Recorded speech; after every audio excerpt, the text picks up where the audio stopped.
کتابت ہے، اور تیسرا مرتبہ مشیت کا ہے، چوتھا مرتبہ خلق اور ایجاد کا ہے، یعنی اللہ تبارک و تعالیٰ کو ہر چیز کا علم ہے، اور اسی علم کے لحاظ سے اللہ تبارک و تعالیٰ قیامت تک جو چیزیں ہونے والی تھی سب کا اللہ تبارک و تعالیٰ کو علم ہے۔ تو اللہ تعالیٰ نے قلم کو حکم دیا کہ وہ ساری چیزیں جو تقدیر ہیں وہ لکھ دی جائیں، جو بھی دنیا میں چیزیں ہونے والی ہیں قیامت تک وہ سب کی سب لکھ دی جائیں۔ اللہ تبارک و تعالیٰ نے حکم دیا قلم کو پیدا کر کے، تو تقدیر سب لکھ دی گئی۔ اس کے بعد اللہ تبارک و تعالیٰ کی مشیت ہوئی، اس کے لحاظ سے ہر چیز کے لیے جب جس چیز کا وجود ہوتا ہے اللہ تعالیٰ کی مشیت ہوتی ہے، اسی کے لحاظ سے اس چیز کا وجود ہوتا ہے۔ تو کوئی چیز پیدا کرنے سے پہلے، بنانے سے پہلے اللہ تعالیٰ کی مشیت ہوتی ہے۔ مشیت تیسرے نمبر پر ہے، اس کا ارادہ، اور اس مشیت کے لحاظ سے اللہ تعالیٰ اسے کہتا ہے کن ہو جا، اس کو پیدا کرتا ہے اللہ تعالیٰ، اس کو وجود میں لاتا ہے، اس طرح سے وہ چیز جو ہے وجود میں آ جاتی ہے، چوتھے نمبر پر ہوتا ہے۔ یہی ترتیب ہے اس کی۔ اور میں نے آپ سے یہ بھی کہا کہ ہم جو عمل کرتے ہیں، جو کام کرتے ہیں، وہ اپنے ارادے سے ہی کرتے ہیں۔ تقدیر میں یہ اس لیے لکھا ہوا ہے کہ اللہ تعالیٰ کو پہلے سے اس کا علم تھا تو وہ چیز لکھ دی گئی ہے۔ ایسا نہیں ہوتا ہے کہ وہ چیز لکھ دی گئی ہے اس لیے ہم وہ عمل کرتے ہیں، بلکہ ہم عمل کرنے والے ہیں اس لیے وہ چیز لکھ دی گئی ہے۔ تو ہم اس تقدیر پر اپنے عمل میں مجبور نہیں ہوتے ہیں، جیسا بعض لوگ سوچتے ہیں، سمجھتے ہیں، اور جیسا جبریہ کا عقیدہ رہا۔ سوچ کی معمولی سی غلطی کی وجہ سے وہ پورا عقیدہ ان کا خراب ہوا۔ انہوں نے سمجھا کہ بندہ بالکل مجبور، بندہ اپنے ارادے سے کچھ بھی نہیں کرتا، بس جو بھی تقدیر میں لکھا ہے اسی کے لحاظ سے، تقدیر ایک ریموٹ کنٹرول ہے، اس کے لحاظ سے یہ حرکت کرتا رہتا ہے، اس کا اپنا کچھ بھی نہیں ہے، جو کہ بالکل غلط ہے۔ اور جو ہم دیکھتے ہیں، جو خود ہم اپنی زندگی کا مشاہدہ کرتے ہیں، اس کے لحاظ سے بھی چیز غلط ہے کہ ہم یہ کام اپنے ارادے سے کرتے ہیں۔ کبھی ہمارا ارادہ ہوتا ہے چلیں، کبھی ہوتا ہے نہیں جائیں گے، اپنے ارادے سے آتے بھی ہیں، اپنے ارادے سے جاتے بھی ہیں۔ لیکن یہ اللہ تبارک و تعالیٰ نے قلم کو حکم دیا لکھنے کا، اس لیے کہ اس کو اس کا پہلے سے علم تھا۔ تو یہ چیزیں جو بندوں کے فعل سے متعلق ہیں، زیادہ گمراہی اصل اسی میں آئی ہے۔ جو قدریہ جبریہ کا جو پورا فرقہ ہے، اصل میں اس کا تعلق پورا اسی سے ہے۔ کسی زمانے میں تقدیر کے انکار کرنے والے ایسے تھے جو اللہ کے علم کا انکار کرتے تھے، اور یہی اللہ کے رسول صلی اللہ علیہ وسلم کے زمانے میں پیدا ہوا، یعنی صحابہ کے زمانے میں یہی جو ہے فرقہ ظاہر ہوا تھا۔ سب سے پہلے یہ بصرہ میں فرقہ ظاہر ہوا تھا۔ میں وہی بتا رہا تھا کہ کچھ چیزیں آپ کو اور جو ہے پیش کر دیتا ہوں اس کے بارے میں، پھر انشاءاللہ جو بھی آپ کے ذہن میں سوال ہوگا آپ کریں گے۔ تو سب سے پہلے جس نے تقدیر کا انکار کیا تھا، اور یہ شخص کہاں ظاہر ہوا تھا؟ بصرہ میں ظاہر ہوا تھا۔ عبداللہ ابن عمر رضی اللہ تعالی عنہما ابھی زندہ تھے اس وقت، تو وہاں بصرہ سے دو آدمی آئے، انہوں نے آ کر کے مدینے میں ملاقات کر کے، یعنی حج کے موسم میں ملاقات کر کے عبداللہ ابن عمر رضی اللہ تعالی عنہما سے یہ بات کہی کہ ہماری طرف کچھ لوگ ظاہر ہو گئے ہیں جو کہتے ہیں کہ جو چیز وجود میں آ جاتی ہے تب اس کا علم اللہ تعالیٰ کو ہوتا ہے، یعنی پہلے سے اللہ تعالیٰ کو علم ہے، اس کا انکار کرتے ہیں۔ تو جو پہلے تقدیر کے انکار کرنے والے تھے وہ کون تھے؟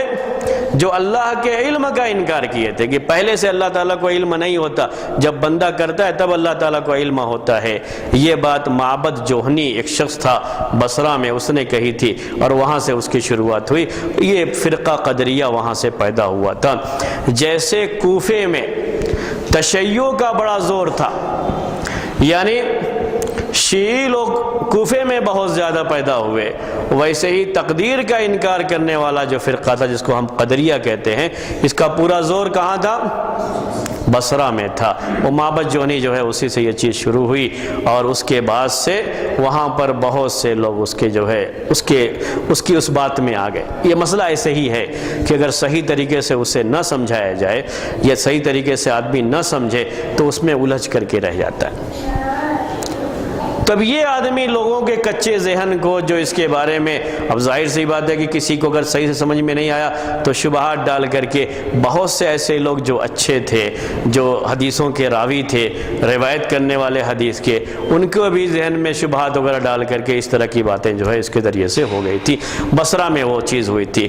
عبداللہ ابن عمر رضی اللہ تعالیٰ عنہما نے کہا کہ جب تم واپس جانا تو کہنا کہ میں ان سے بری ہوں، برات کا اظہار کرتا ہوں ان کے اس قول کی وجہ سے، تقدیر پر ایمان نہ لانے کی وجہ سے، اور اللہ تبارک و تعالیٰ کے علم ازلی قدیم علم، یعنی جو پہلے سے ہر چیز کو جانتا ہے کہ قیامت تک کیا چیزیں ہونے والی ہیں، ہر چیز کو جانتا ہے، اگر وہ اس بات کو نہیں مانتے ہیں تو میں ان سے برات کا اظہار کرتا ہوں، کیونکہ قرآن میں بالکل واضح لفظوں میں اس چیز کو بیان کیا گیا ہے۔ اگر کوئی اس کو نہیں مانتا ہے تو اس سے برات کا اظہار کرتا ہوں۔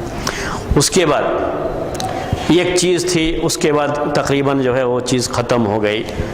بعد کے دور میں جو دو گمراہ فرقے رہ گئے تھے، قدریہ اور جبریہ، ان کے یہاں مسئلہ صرف یہ تھا کہ وہ اس بات کو نہیں مانتے تھے، قدریہ اس بات کو نہیں مانتے تھے کہ بندے جو کام کرتے ہیں یہ کام بالکل اس کے مطابق ہے جو اللہ تعالیٰ کی مشیت ہے، وہ اس کو ماننے کے لیے تیار نہیں تھے۔ وہ یہ کہتے تھے یہ بندے اپنے افعال کے خود خالق ہیں، یہ اپنے افعال کے جو بھی ان کے کام ہوتے ہیں یہ اس کے خود خالق ہیں، جبکہ خالق کون ہے؟ اللہ تعالیٰ، جو ابھی میں نے ترتیب آپ کو بیان کی، وہ علم اللہ تعالیٰ کا، اس کے بعد اللہ تبارک و تعالیٰ نے لکھنے کا حکم دیا، کتابت کی بات، تیسرے نمبر پر اللہ تعالیٰ کی مشیت ہوتی ہے، اور اللہ تعالیٰ کی مشیت کے لحاظ سے اللہ تعالیٰ اس چیز کو پیدا کرتا ہے، وجود میں لاتا ہے۔ خالق وہ ہے، خالق بندے نہیں ہیں اپنے افعال کے۔ بندوں کو عربی میں اگر کہیں ہم تو بندوں کو فاعل کہا جاتا ہے۔ فاعل کہتے ہیں کام کرنے والا، بندے کام کرنے والے ہیں، بندوں کو خالق نہیں کہا جاتا۔ تو بعد میں جو قدریہ کا فرقہ آیا وہ اصل میں بندوں کو ان کے افعال کا خالق ماننے لگے، یہی خالق ہیں، یہی اس کے پیدا کرنے والے ہیں، اور صحیح یہ ہے کہ پیدا کرنے والا اللہ تعالیٰ ہے، بندے یہ کام کرتے ہیں وہ فاعل ہیں، لیکن بندے اپنے ارادے سے کرتے ہیں۔ البتہ بندوں کا یہ ارادہ اللہ تبارک و تعالیٰ کی جو مشیت تھی اس کے علم کے لحاظ سے اسی کے بالکل مطابق ہوتا ہے، دونوں میں کبھی فرق نہیں آ سکتا۔ تو قرآن میں کہا گیا اللہ تبارک و تعالیٰ وَمَا تَشَاءُونَ إِلَّا أَن يَشَاءَ اللَّهُ، اور تم نہیں چاہتے ہو مگر یہ کہ اللہ تعالیٰ چاہے، یعنی جو پہلے اللہ تعالیٰ کی مشیت ہو چکی ہے اس کے علم کے لحاظ سے تمہاری مشیت، تمہارا چاہنا، تمہارا ارادہ بالکل اسی کے مطابق ہوتا ہے۔ لمن شاء منکم ان یستقیم، تم میں سے جو چاہے وہ سیدھا راستہ اختیار کرے۔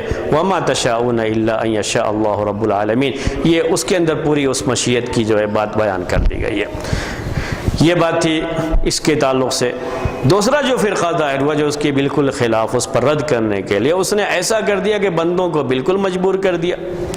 ایک نے بندوں کو خالق بنایا، اسی لیے کہا جاتا ہے یہ مجوسی لوگ ہیں۔ کیوں مجوسی ہیں؟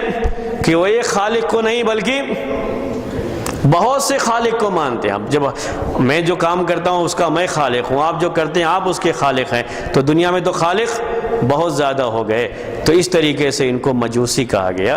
اس کے مقابلے میں جو فرقہ پیدا ہوا جن کو ہم جبریہ کہتے ہیں، یہ جبریہ کا فرقہ اس نے بندوں کو بالکل ہی اس کے الٹے مجبور کر دیا، یعنی بندہ جو کچھ بھی کرتا ہے بس جو قسمت میں لکھا ہے اس کے لحاظ سے کرتا ہے۔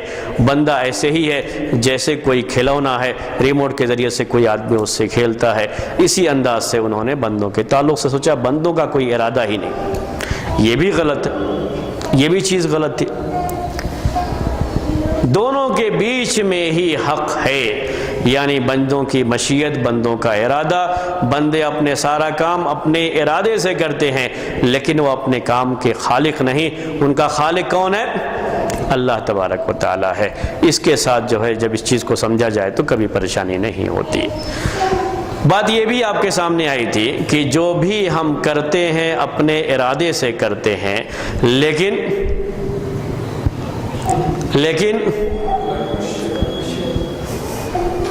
اللہ تعالیٰ کو پہلے سے اس کا علم ہے، اس لیے اس کو اللہ تعالیٰ نے پہلے لوح محفوظ میں لکھنے کا جو لکھا ہوا ہے، اس لیے کہ اللہ تعالیٰ کو پہلے سے اس کا علم تھا تو لوح محفوظ میں لکھا ہوا ہے۔ اس کے بعد جیسے بعض بھائیوں نے سوال کیا، ایک معاملہ مصیبت کا ہے اور ایک معاملہ کام کرنے کا ہے۔ اس کو یوں بھی کہا جاتا ہے کہ ایک معاملہ یہ ہے کہ ہم کوئی گناہ کرتے ہیں اور ایک یہ کہ ہم پر کوئی مصیبت آتی ہے۔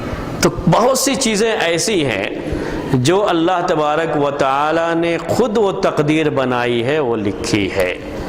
جو ہماری زندگی سے تعلق ہے اس کا ہمارے اپنے ارادے سے کوئی تعلق نہیں ہوتا۔ جیسے میری عمر کتنی ہوگی یہ فیصلہ اللہ تعالیٰ نے کیا، آپ کی عمر کتنی ہوگی، آپ کا رزق کتنا ہوگا، یہ سارا جو ہے فیصلہ تنہا اللہ تبارک و تعالیٰ کا ہے۔ یہ پوری تقسیم اس کی ہے، اس کی طرف سے یہ مدت متعین ہے اور یہ تقدیر اس کی طرف سے لکھی ہوئی ہے، اس میں بندوں کے ارادے سے کوئی تعلق نہیں ہوتا،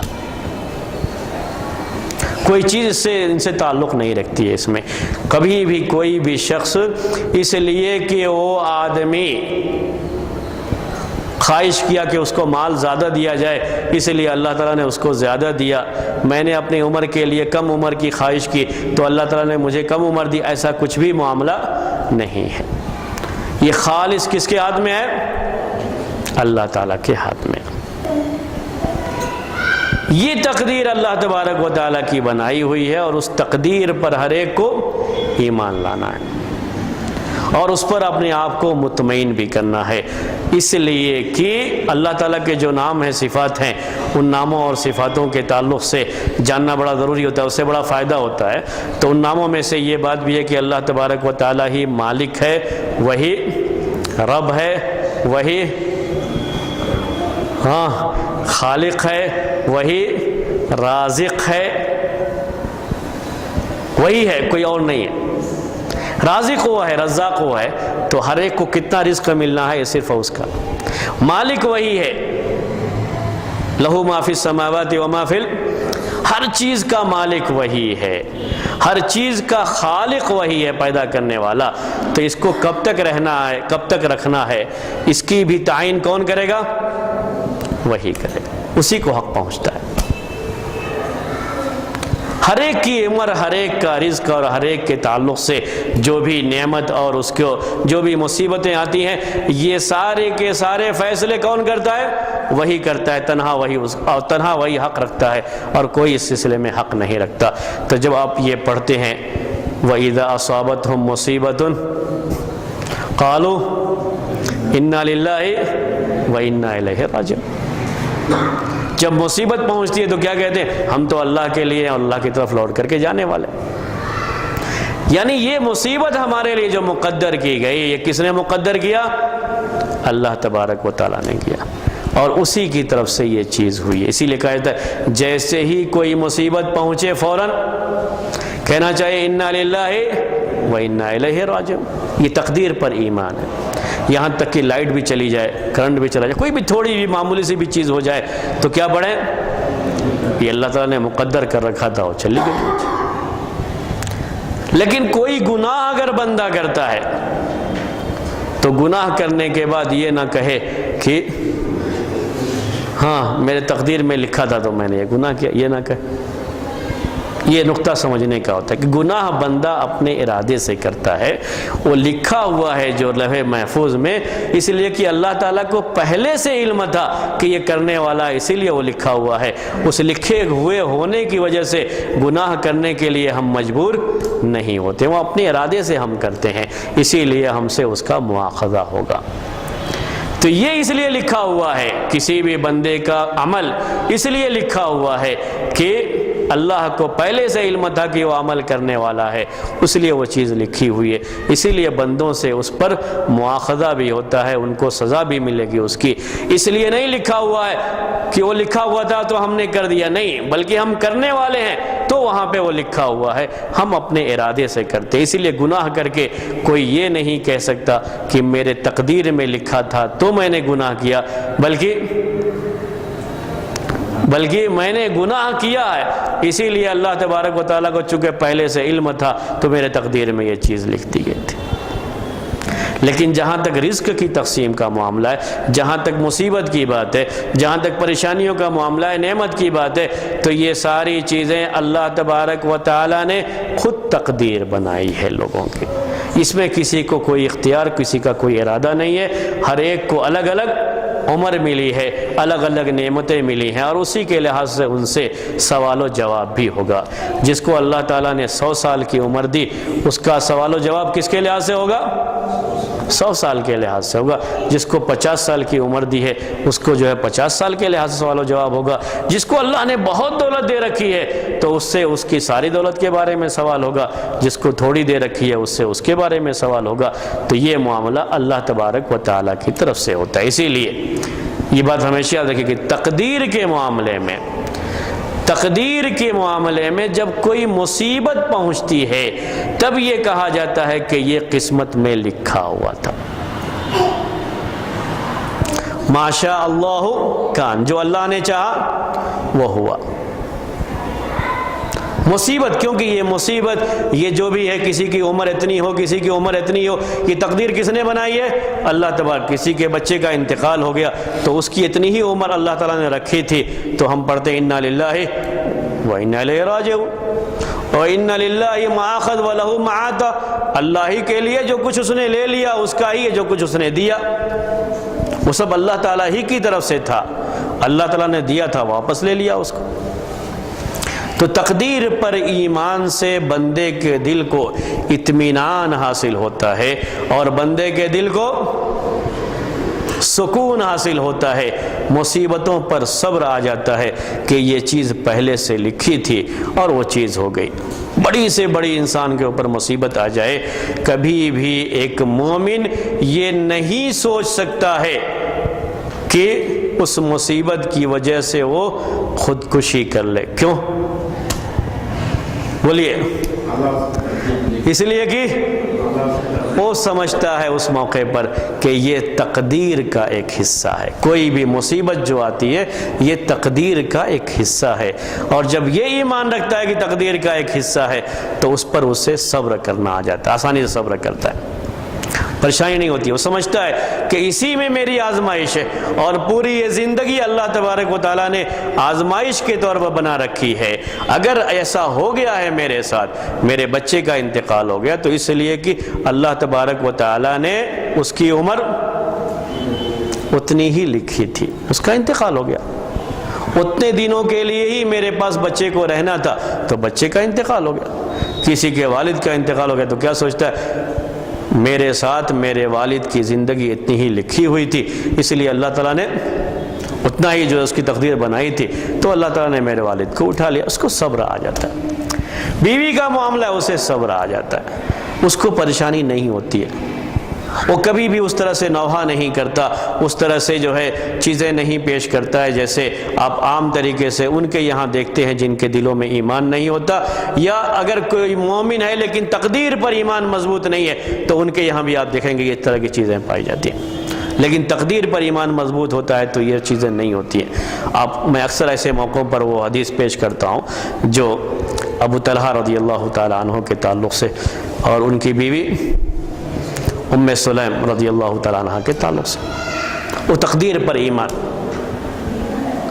پر ایمان کی مضبوطی ہی کا ایک حصہ ہے وہ کہ ان کے بچے کا انتقال ہونے کے باوجود بھی اپنے شوہر کے سامنے ایسے پیش آئیں جیسے گھر میں کچھ ہوا ہی نہیں، اور خود اپنے شوہر کے سامنے انہوں نے اس طریقے سے پیش کیا کہ اگر کوئی چیز کسی کو کوئی دیا ہوا ہو، کسی سے ہم نے ادھار لے رکھا ہو، وہ اپنی چیز واپس مانگ لے تو ہمیں کیا کرنا چاہیے، اس چیز کو واپس دے دینا چاہیے۔ پھر اس میں ہمیں سوچنے کی کیا بات ہے، اچھے انداز میں سمجھایا، خود ان کو بھی صبر آیا، اور اس کی برکت، تقدیر پر ایمان کی وہ برکت تھی کہ اللہ تبارک و تعالیٰ کی طرف سے ان کو جو رات میں ملے تھے برکت ہوئی، اور بعد میں ان کے اولاد بھی۔ تقدیر پر ایمان کا ہی ایک حصہ ہے، ہمیشہ یاد رکھیے، اس سے صبر کرنا آتا ہے۔ آپ سنتے ہوں گے ایگزام وغیرہ کے موقع پر، اس کے موقع پر اگر کوئی فیل ہو جاتا ہے تو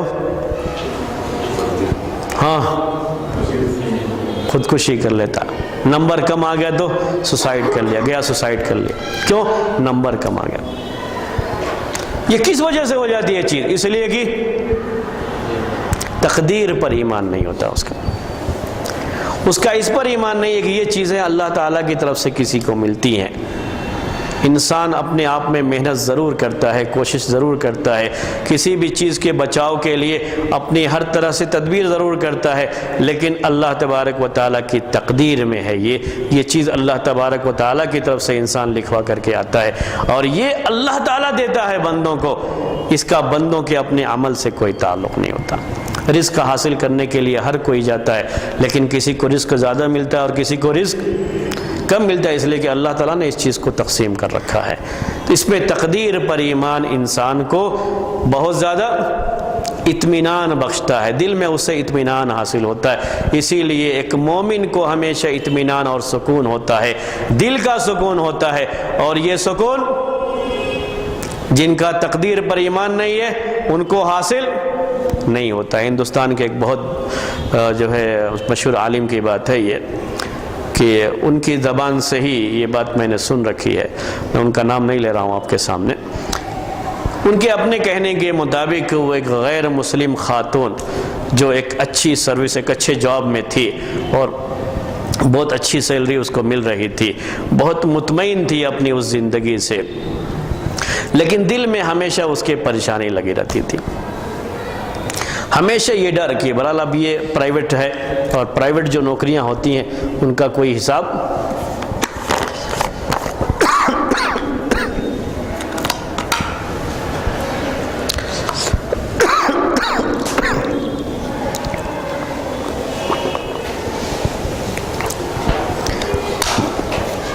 یہ پرائیویٹ نوکری آ جائے کل جا سکتی ہے، یہ ایک احساس رہتا ہے برابر ان کو۔ تو اس پریشانی کی وجہ سے اس کو دل میں سکون نہیں ملتا تھا۔ اس طرح کی جگہوں پر آپ یہ بھی دیکھتے ہیں کہ جو بہت سارے کام کرنے والے ہیں ایک دوسرے کی شکایت بھی کرتے رہتے ہیں، کبھی اس کی شکایت پر اس کو جو ہے نکال دیا گیا، کبھی اس کی شکایت پر اس کو، تو اس عورت کو یہی فکر لگی رہتی تھی کہ پتہ نہیں کب جو ہے ایسا ہو جائے اور مجھے نکال دیا جائے، تو دل میں اسے سکون اس کی وجہ سے نہیں ملتا تھا۔ اس نے جو ہے اس کے بارے میں وہ پنڈت کے پاس گئی، فلاں کے پاس گئی، فلاں کے کسی پادری کے پاس گئی اس کے اپنے کہنے کے مطابق، لیکن کہیں سے بھی اس کو ایسا جواب نہیں ملا جس سے اس کو دل میں سکون محسوس ہو۔ انہوں نے کہا کہ جب میرے پاس آئی معلوم کرنے کے لیے اس کے بارے میں کہ مجھے یہ سکون کیسے حاصل ہوگا، تو میں نے صرف اس سے ایک جملہ کہا، ایک بات یاد رکھ لو کہ جو لوگ بھی تمہارے خلاف شکایتیں کرتے ہیں، تمہارے پیچھے پڑتے ہیں، ان کے بارے میں صرف اتنا نوٹ کر لو کہ وہ تمہاری سروس کے بارے میں تو وہ سوچ سکتے ہیں، لیکن جو اللہ نے تمہاری تقدیر بنائی ہے اس میں وہ کسی طرح کی تبدیلی کرنے کی طاقت نہیں رکھتے ہیں، وہ تمہارا کچھ بگاڑ نہیں سکتے۔ اگر یہ تم یقین رکھو، یہ جو ہے اس کو اپنے ذہن میں بیٹھا لو، اپنے دل میں بیٹھا لو، تو کبھی تمہیں پریشانی نہیں ہوگی۔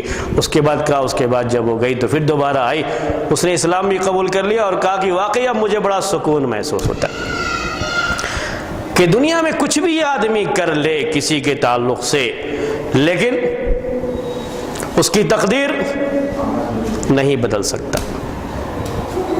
کسی کی خیر خواہی میں آپ چاہے کتنے بھی آگے بڑھ جائیں، اس کی لکھی ہوئی تقدیر کو نہیں بدل سکتے۔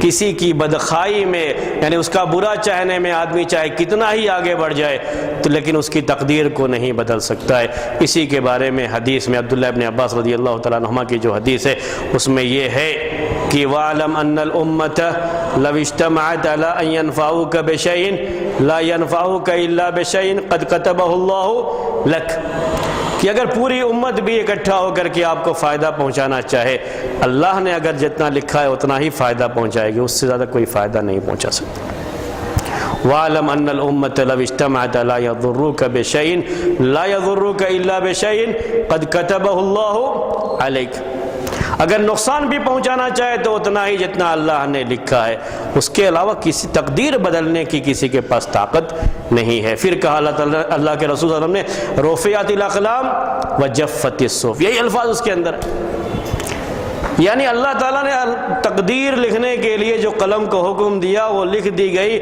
وہ قلم جو ہے روشنائی سوکھ گئی، سب کچھ ہو چکا ہے۔ یہ جو تقدیر لکھی ہوئی ہے اس میں کوئی تبدیلی نہیں کر سکتا، اس میں تبدیلی واقع نہیں ہو سکتی۔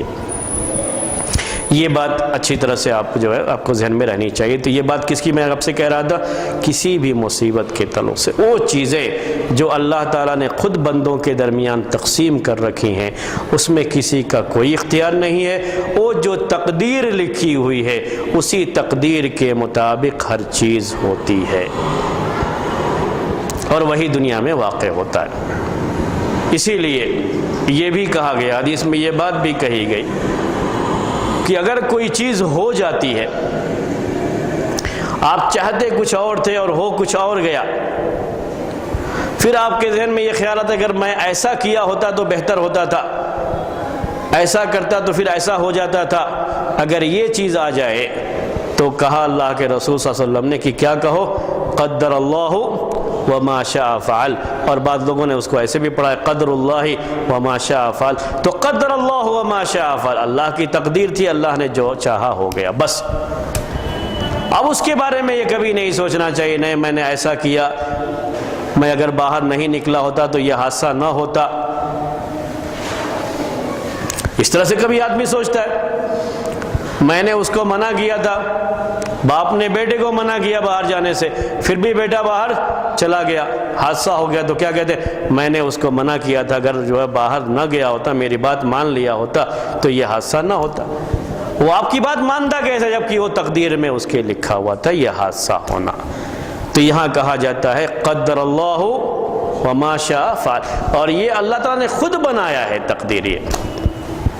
ہر مصیبت کے بعد یہ چیز ذہن میں رکھنی چاہیے کہ یہ مصیبتیں، یہ پریشانیاں اللہ تعالیٰ کی تقدیر کا ایک حصہ ہیں، اور وہاں جیسے ہی وہ چیز آ جائے وہ پڑھا جاتا ہے انا للہ وَإِنَّا إِلَيْهِ رَاجِعُونَ، اور کہا جاتا ہے قدر اللہ وما شاء فعل، اللہ کی تقدیر تھی، اللہ نے جو چاہا کیا، اور اس میں کبھی بھی اگر ایسا ہوتا تو ایسا ہوتا، اس کے ذریعے سے شیطان آ جاتا ہے، اور شیطان آ کر کے بہت ساری برائیوں کے اور شکوک اور شبہات کے دروازے کھول دیتا ہے۔ تو اس کو بند کرنے کے لیے یہی ہے کہ ہمیشہ یہ کہا جائے یہ اللہ تعالیٰ کی تقدیر ہے۔ اسی حصے کی ایک کڑی یہ بھی ہے کہ تقدیر کے بارے میں کبھی کبھی یہ بھی بات آتی ہے کہ تقدیر کوئی چیز نہیں بدل سکتی مگر دعا یا صلہ رحمی۔ جو چاہتا ہے کہ اس کی عمر میں اضافہ کر دیا جائے تو اس کو اپنے رشتہ داروں کے ساتھ صلہ رحمی کرنا چاہیے۔ اس طرح کے الفاظ آپ حدیث میں سنتے ہیں، پڑھتے رہتے ہیں۔ یہ بھی چیز ہے، یہ بھی ایک سوال لوگوں کو آتا رہتا ہے کہ یہ کیسے جو ہے تقدیر جب بدلتی نہیں ہے، جب یہ کہا گیا ہے، اور عبداللہ ابن عباس رضی اللہ تعالی عنہما کی حدیث میں یہ کہا گیا کہ رفعت الاقلام وجفت الصحف، کہ قلم یہ اٹھا لیے گئے، صحیفے خشک ہو گئے، یعنی جو تقدیر تھی وہ لکھی جا چکی ہے، اب اس میں کوئی تبدیلی نہیں کی جاتی ہے۔ تو پھر یہ دعا سے تقدیر بدلنے کا یا کسی کی عمر میں اضافہ کرنے کا یہ معاملہ کیا ہے؟ قرآن میں پھر یہ بھی آتا ہے کہ ان اجل اللہ اذا جاء لا یؤخر، کہ اللہ تبارک و تعالیٰ کی طرف سے متعین کی گئی عمر جو تنہا اللہ تعالیٰ ہی متعین کرتا ہے، کسی کے ہاتھ میں کسی کے اختیار میں نہیں ہے کہ کس کی عمر کتنی ہوگی، جب وہ وقت آ جاتا ہے تو اس میں تاخیر نہیں ہوتی ہے۔ قرآن میں اس کا بیان موجود ہے۔ ان چیزوں کو اگر آپ رکھیں، سامنے دیکھیں، تو ذرا کبھی کبھی آدمی اس میں بھی سوچ میں پڑ جاتا ہے، شبہ میں پڑ جاتا ہے۔ اس کے تعلق سے بھی ایک بات میں آپ کے سامنے عرض کر دوں۔ تقدیر کے بارے میں، تقدیر کی اس بحث کے بارے میں یہ کہا جاتا ہے کہ یہ قضائے مبرم اور غیر مبرم، یہ لفظ عربی میں استعمال کرتے ہیں۔ کبھی کہتے ہیں تقدیر مبرم اور تقدیر معلق۔ تقدیر معلق کا مطلب یہ ہوتا ہے کہ ایسی تقدیر جو دوسرے کے ساتھ جوڑ دی گئی ہے، اس کے اوپر رکھی گئی ہے۔ جیسے اگر یہ بندہ صلہ رحمی کرے گا، اپنے رشتہ داروں کے ساتھ اچھا سلوک کرے گا تو اس کی عمر 60 سال ہے، اور نہیں کرے گا تو اس کی عمر 40 سال ہے۔ ایک مثال سے میں آپ کو سمجھا رہا ہوں۔ اس کو کہتے ہیں معلق، یعنی 60 سال کی عمر کس پر رکھی گئی ہے؟ صلہ رحمی پر رکھی ہے۔ یہ بندہ اگر دعا کرے گا تو اس کی عمر 60 سال، دعا نہیں کرے گا تو اس کی عمر 40 سال ہے۔ ایک مثال سمجھنے کے لیے، تو یہ 60 سال کی عمر کس پر رکھی گئی ہے؟ دعا کے اوپر، اس کو کہتے ہیں معلق۔ تو یہ تقدیر کا ایک حصہ یہ بھی ہے کہ تقدیر مبرم کہتے ہیں، یعنی ایک ایسی تقدیر جو بالکل وہی ہے، اس پہ دو چیزیں نہیں کہ اگر ایسا کیا تو ایسا ہوگا اور اگر یہ کیا تو یہ ہوگا، ایسا کچھ نہیں ہوتا ہے، تو اس کو مبرم کہتے ہیں۔ اور اگر اس کے ساتھ معلق کر دیا جائے تو اسے معلق کہا جاتا ہے۔ یہ ساری چیزیں فرشتوں کے تعلق سے ہوتی ہیں۔ جہاں تک لوح محفوظ میں لکھی ہوئی تقدیر، تو اس کے بارے میں جو کہا اللہ کے رسول صلی اللہ علیہ وسلم نے، رفعت الاقلام وجفت الصحف، وہاں جو چیز لکھی ہوئی ہے وہ بالکل جو ہے قطعی اور فائنل ہے، اس میں کوئی تبدیلی نہیں کی جاتی ہے۔ اسی کے بارے میں کہا اللہ تبارک و تعالیٰ کی طرف سے یہ بات ہے کہ میرے پاس بات کو بدلا، جو فیصلہ اللہ تعالیٰ کا ہے اس کو کوئی بدل نہیں سکتا، اس میں کوئی تبدیلی نہیں کی جاتی ہے۔ فرشتوں کے یہاں جو تقدیر ہوتی ہے لکھی ہوئی، یہ ساری تبدیلی جو باتیں ہیں، چاہے دعا کے تعلق سے ہو، چاہے صلہ رحمی کے تعلق سے ہو، اس کا تعلق اسی تقدیر سے ہوتا ہے۔ بقیہ وہ تقدیر جو لوح محفوظ میں لکھی ہوئی ہے اس میں کوئی تبدیلی نہیں، کیونکہ وہ لوح محفوظ میں جو تقدیر لکھی ہوئی ہے وہ کس کے لحاظ سے ہے؟ اللہ کے علم کے لحاظ سے، اور اللہ تعالیٰ کو ہر چیز کا علم تھا قیامت تک کیا ہونے والا ہے، اسی کے لحاظ سے قلم کو حکم دیا اور قلم نے وہ تقدیر لکھی ہے، اس میں کوئی تبدیلی نہیں کی جاتی ہے، کیونکہ اس میں اللہ تعالیٰ کو معلوم ہے کہ بندہ دعا کرے گا۔ جیسے کہ میں مثال دوں آپ کو کہ اگر یہ فرشتے کے یہاں جو تقدیر ہے لکھی ہوئی، اس میں یہ ہے کہ یہ بندہ اگر دعا کرے گا تو اس کی تقدیر 60 سال ہے، دعا نہیں کرے گا تو اس کی تقدیر 50 سال ہے۔ اللہ تعالیٰ کو معلوم ہے کہ دعا کرے گا تو پہلے ہی کتنا لکھا ہوا ہے؟ 60 سال وہاں لکھا ہوا ہے۔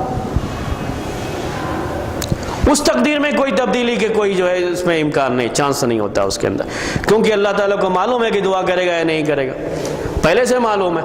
تو پہلے سے معلوم تھا کہ یہ بندہ دعا کرے گا، اس لیے پہلے سے ہی وہ 60 سال وہاں لکھی ہوئی ہے۔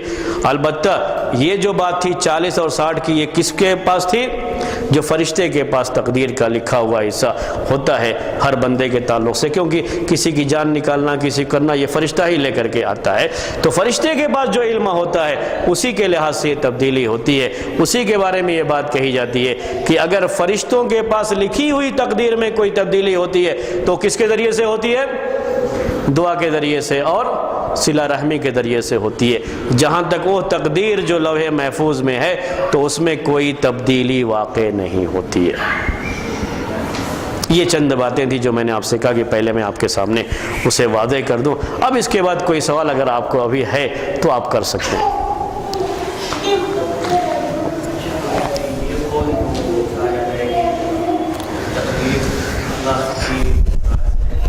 جی ہاں، القدر سر اللہ، یہ بات صحابہ سے جو ہے آیا ہوا ہے،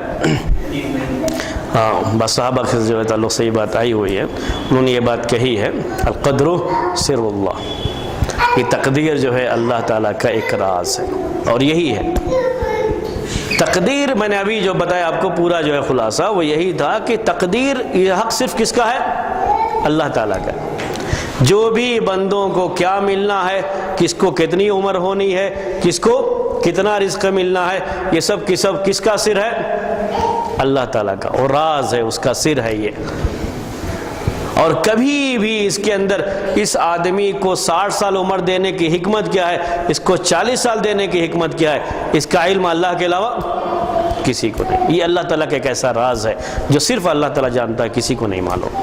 یہ وہی تقدیر ہے۔ بقیہ وہ کام، وہ گناہ جو بندے خود کرتے ہیں، یہ بندے اپنے ارادے سے کرتے ہیں۔ تقدیر میں اس لیے لکھا ہوا ہے کہ اللہ تبارک و تعالیٰ کو پہلے سے علم تھا، اس لیے اللہ تعالیٰ نے اس کو وہاں پہ قلم کو حکم دیا لکھ دینے کے لیے۔ تو یہ ہے، یہ بات صحیح ہے کہ بعض صحابہ سے یہ بات آئی ہوئی ہے۔ ہاں، اس کے بارے میں زیادہ سوال نہیں کرنا چاہیے۔ خاص طریقے سے میں جو یہ تقدیر کے بارے میں اور جو تقدیر کے بارے میں بالکل سوال نہیں کرنا چاہیے، جو حصہ اس کا ہے وہ یہی کہ ہمیشہ تقدیر میں آمنا و صدقنا کہنا چاہیے، یعنی ہم ایمان لائے اور ہم تصدیق کرتے ہیں۔ ابھی جو مثال میں دے رہا تھا کہ فلاں آدمی کو اتنا رزق ملا، فلاں آدمی کی اتنی عمر ہے، فلاں کی اتنی عمر ہے، یہ اللہ تبارک و تعالیٰ کا ایک راز ہے کہ کس کو کیا ملنا ہے، کتنا ملنا ہے. ہمیشہ اس پر ایمان لانا چاہیے اور کبھی بھی اس کے بارے میں سوال ذہن میں آنا ہی نہیں چاہیے کہ اس کو کیوں اتنا ملا. یہ جو بھی نوحہ کرتے ہیں لوگ، بین کرتے ہیں، نوحہ کرتے ہیں کسی کے مرنے کے بعد، اصل میں وہ اسی کا ایک حصہ ہے. آپ نے بہت سے جو ہے نوحہ کرنے والوں کو یا نوحہ کرنے والیوں کو سنا ہوگا. میں نے خود تعجب ہوگا آپ کو کہ ایسی چیزیں کبھی کبھی ہمارے اپنے جو ہے لوگوں کے درمیان جو ہے، اب ایک اہل حدیث خاتون کی زبان سے میں نے یہ سنا اس کے شوہر کا انتقال ہو گیا تو کیا باتیں کہی اس نے، اب میری دیکھ بھال کون کرے گا، اب میرے بچوں کو کون دیکھے گا.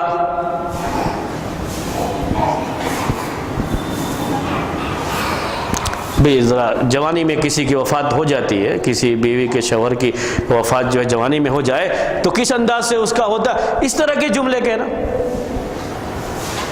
یہ اللہ تعالیٰ کی تقدیر پر ایمان نہ لانے کا. جس اللہ تعالیٰ نے اس کی عمر اتنی بنائی تھی، وہی اللہ ان بچوں کے لیے دیکھ بھال کرنے والا کوئی نہ کوئی بنایا ہوگا، کوئی نہ کوئی لکھا ہوگا، وہ اس کی دیکھ بھال کرے گا. وہ اس کے لیے مقدر کیا ہوگا، جو اس کے لیے مقدر ہے وہ اس کو ملنا ہے، وہ اس کو ملے گا. اس پر ایمان رکھنا چاہیے. ایمان نہ ہونے کی وجہ سے جملے آتے ہیں ذہن میں، یہ چیزیں آتی ہیں. بعض خواتین کو آپ سنیں گے، ان کے بچہ، اگر ان کا بچہ جوانی میں انتقال ہو جائے، کسی کا یہاں ایک ہی بچہ تھا اور اس کا انتقال ہو جائے تو اس کے بعد کہتے ہیں، یہ جملے ہم نے سنے، اللہ تعالیٰ کو میرا ہی بچہ ملا تھا، فلاں کے اتنے بچے ہیں وہ سب کے سب زندہ ہے، میرا ایک ہی بچہ تھا اور جو ہے ایک بچہ جو ہے میرا مر گیا. یہ جملے آتے ہیں زبان سے. کیوں آتے ہیں؟ تقدیر پر ایمان نہیں ہے. صحیح طریقے سے جو ایمان ہونا چاہیے وہ ایمان نہیں ہے صحیح، تو یہ جملے آتے ہیں، ورنہ یہ جملے کبھی نہ آتے. اللہ تعالیٰ نے مقدر کر رکھا تھا، مجھے ایک ہی دیا تھا اور وہ بھی اللہ تعالیٰ نے اٹھا لیا. یہ اللہ تعالیٰ کی تقدیر ہے، اللہ تعالیٰ کی آزمائش ہے. اس آزمائش پر مجھے صبر کرنا ہے. یہ تقدیر پر ایمان کا ایک حصہ ہے. جی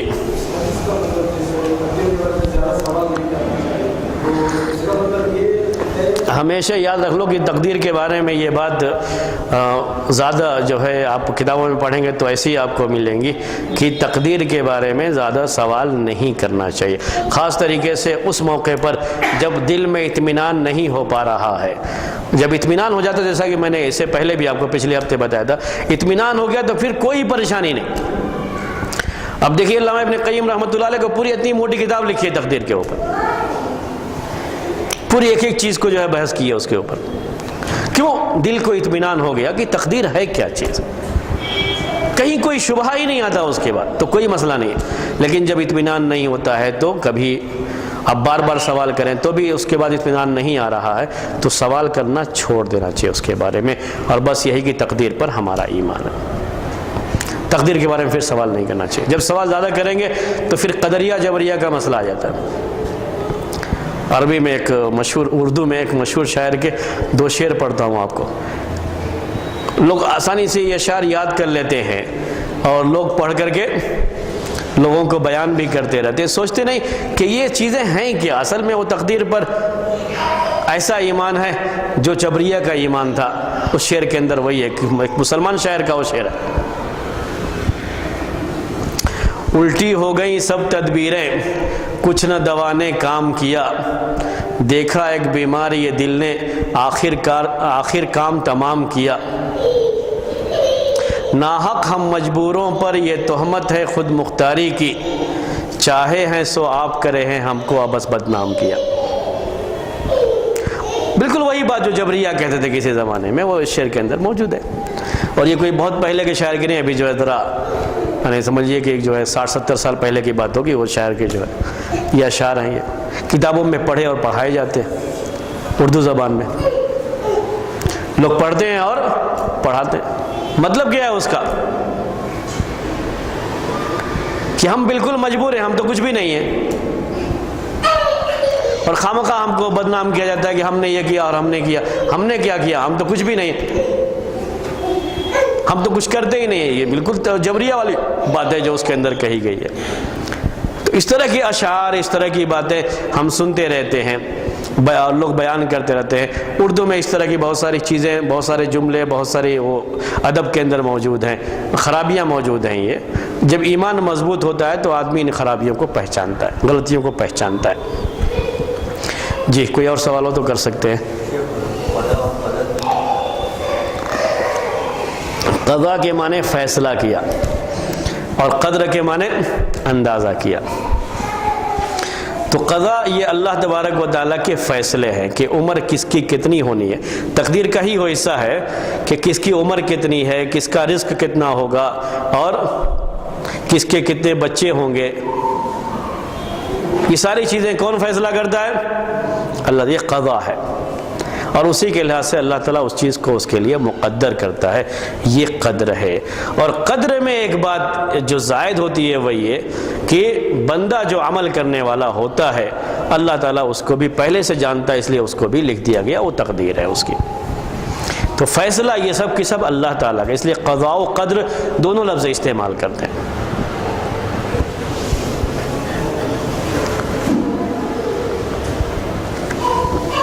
کوئی سوال نہ ہو تو اچھی بات ہے، میں آگے بڑھوں۔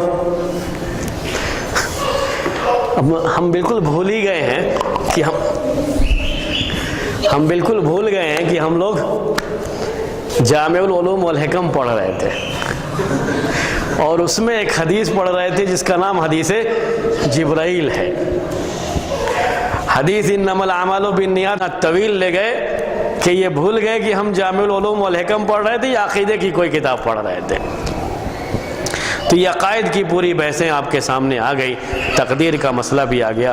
اب میں پھر سے آپ کو یاد دلاتا ہوں حدیث جبرائیل، اور اب حدیث جبرائیل ہی کی شرح آگے جو شرح بچی ہوئی ہے انشاءاللہ پہلے وہ شرح آئے گی، پھر بقیہ جو حدیثیں ہیں اس میں جو بھی حدیثیں ہیں سب میں ایسے ہی بہت ہی جامع قسم کی احادیث ہیں، اور دین کے تعلق سے بڑے جامع معلومات ان احادیث میں موجود ہیں، اور اسی لیے کتاب کا نام ہی ہے جامع العلوم والحکم۔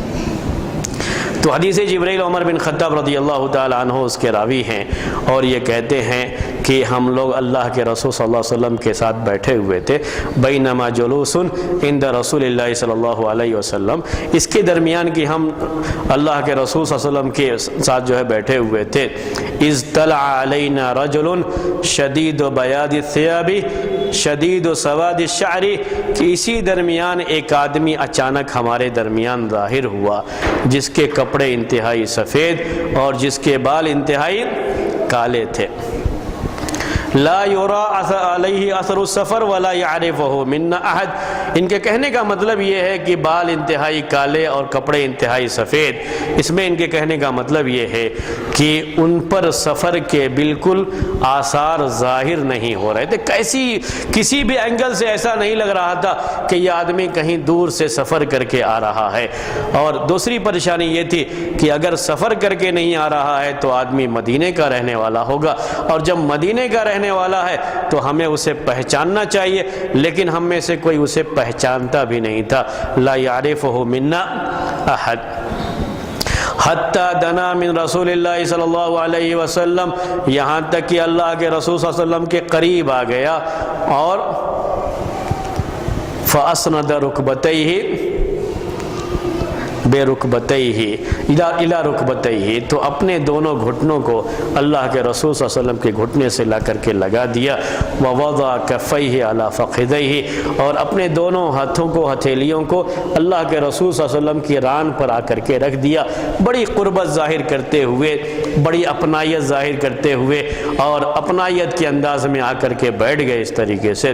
اور اس کے بعد صحابہ کہتے ہیں کہ فَإِذَا هُوَ يَسْأَلُ عَنِ الْإِسْلَامِ، اس کے بعد ہم نے دیکھا کہ وہ اسلام کے بارے میں سوال کر رہے ہیں، اور پوچھا مل اسلام، اسلام کیا ہے؟ تو اللہ کے رسول صلی اللہ علیہ وسلم نے جواب دیا، الاسلام ان تشہد ان لا الہ الا اللہ وان محمد رسول اللہ، اسلام یہ ہے کہ تم اس بات کی گواہی دو کہ اللہ کے سوا کوئی معبود برحق نہیں، اور محمد صلی اللہ علیہ وسلم اللہ کے رسول ہیں۔